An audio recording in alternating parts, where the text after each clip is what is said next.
أهلا بيكم في وصفة جديدة، والنهاردة وصفتنا لذيذة جدا.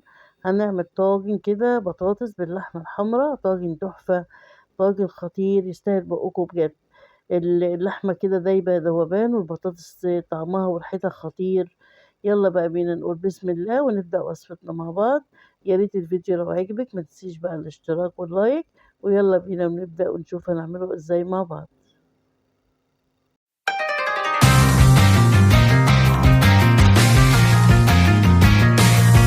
اول حاجه هعملها احط حله على النار فيها معلقتين كبار من السمنه، وبعد كده انزل باللحمه بعد ما غسلتها كويس قوي. هشوحها كده في السمنه لغايه ما اللون بتاعها يبتدي يغير. شايفين اللون بتاعها ابتدى يغير ازاي؟ في الحاله دي بقى عندي بصلتين كنت مقطعاهم جوانح بالشكل ده، هنزل بيهم وابتدي برضو اشوحهم كده مع اللحمه. انا مش محتاجه البصل يغير لونه، بس انا محتاجاه يدبل بس كده.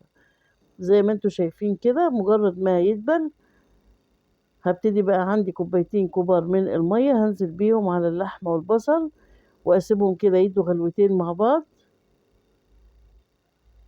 اللحمة هنا انا عارفة انها ما بتاخدش وقت في السوا، يعني يا دوبك بس نص ساعة وتكون استوت وبقت تمام. هحط بقى كده معلقتين من الصلصة، احنا شايفين المية هنا بدأت تتشرب، فانا هحط معلقتين من الصلصة واقلب كده علشان يدي لون قبل ما احط صلصة طماطم. هقلب الكلام ده كده مع بعض. شايفين لونها بقى جميل ازاي؟ لونها حلو قوي بالصلصة اللي احنا حطيناها.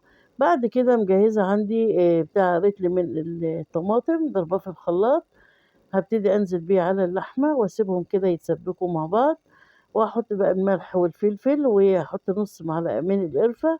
القرفة بتدي طعم حلو قوي لأي خضار احنا اتفقنا ان احنا بنعمله، بنحط القرفة على طول. بعد ما حطيت التوابل ودقتها وتمام، هبتدي بقى عندي بقى هنا البطاطس مجهزاها مكعبات، مقطعاها كده مكعبات صغيرة. بس نقلب الأول اللحمة مع البصل مع التوابل، شايفين، واسيبها تغلي زي ما قلت لكم غلوتين مش أكتر. وبعد كده نجيب بقى البطاطس، شايفين مقطعاها مكعبات، هنزل بيها على اللحمة وأقلبها كده وأغطيها وأسيبها لغاية ما تبتدي تشرب من الدمع شوية، واقلبها بقى في الطاجن وادخلها الفرن تطلع بالشكل التحفة اللي انتوا شايفينه ده. اللحمة دايبة كده ذوبان، والبطاطس مستوية، والطاجن خطير خطير بجد. كده وصفتنا انتهت، اشوفكم بخير في وصفة جديدة. باي باي.